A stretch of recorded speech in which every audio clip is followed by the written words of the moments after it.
দেখবো ড্রাগনগুলো কোথায় আছে। তো ড্রাগনগুলোকে আমি মারার জন্য তাড়াতাড়ি ড্রাগনের কাছে চলে যাবো।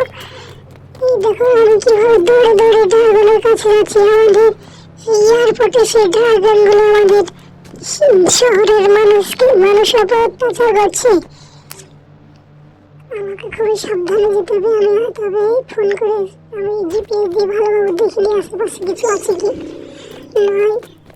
আর আমাকে খুবই সাবধানে যেতে হবে, কারণ ড্রাগন আমাকে দেখলে আমাকে খেয়ে নেবে এবং আমাকে মারার চেষ্টা করবে। তাই আমি রাস্তা ধরে খুব দৌড়ে দৌড়ে জোশে জোশে দৌড়তে দৌড়তে যাচ্ছি। দেখা যাবে এই ড্রাগনগুলোকে আমি দেখতে পাই কিনা। ড্রাগনগুলোকে দেখতে পেলে সেই ড্রাগনগুলোকে মারার জন্য আমাকে ফোন করতে হবে হালকে ফোন করে ঠিক সেই ড্রাগনগুলোকে মারবো এবং তার আগে আমি ড্রাগনগুলোকে খুঁজে বার করে আমি চলে এসেছি এয়ারপোর্টের কাছে। বন্ধুরা দেখো, এয়ারপোর্টের কাছে আমি চলে গেছি। এইখানে সেই ড্রাগনগুলো এসে আমার শহরের মানুষগুলোকে সব ধ্বংস করে দিচ্ছিল এবং আমিও সেখানে পৌঁছে গেছি। এই দেখো বন্ধুরা, এই সেই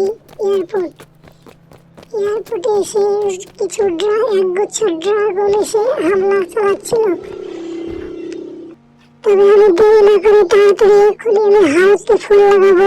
মোবাইলটা বের করে হালকে ফোন লাগানোর সাথে সাথে আমি দেখবো ড্রাগনগুলো হালক মারতে পারে কিনা এবং হালকে ফোন নিয়ে দিয়েছি। আমরা আজ একগুচ্ছ ড্রাগন শহর ধ্বংস করে দেবো। আচ্ছা কাজ করবো না, বাঁচাও আমাদেরকে বাঁচাও, আমাদেরকে সব মেরে ফেললো, বাঁচাও। আমি হালক তোমাদেরকে বাঁচাতে চলে গেছি, তোমরা ভয় করো না। আমি এই ড্রাগনগুলোকে আজ মেরে তোমাদের প্রতিশোধ নেবো।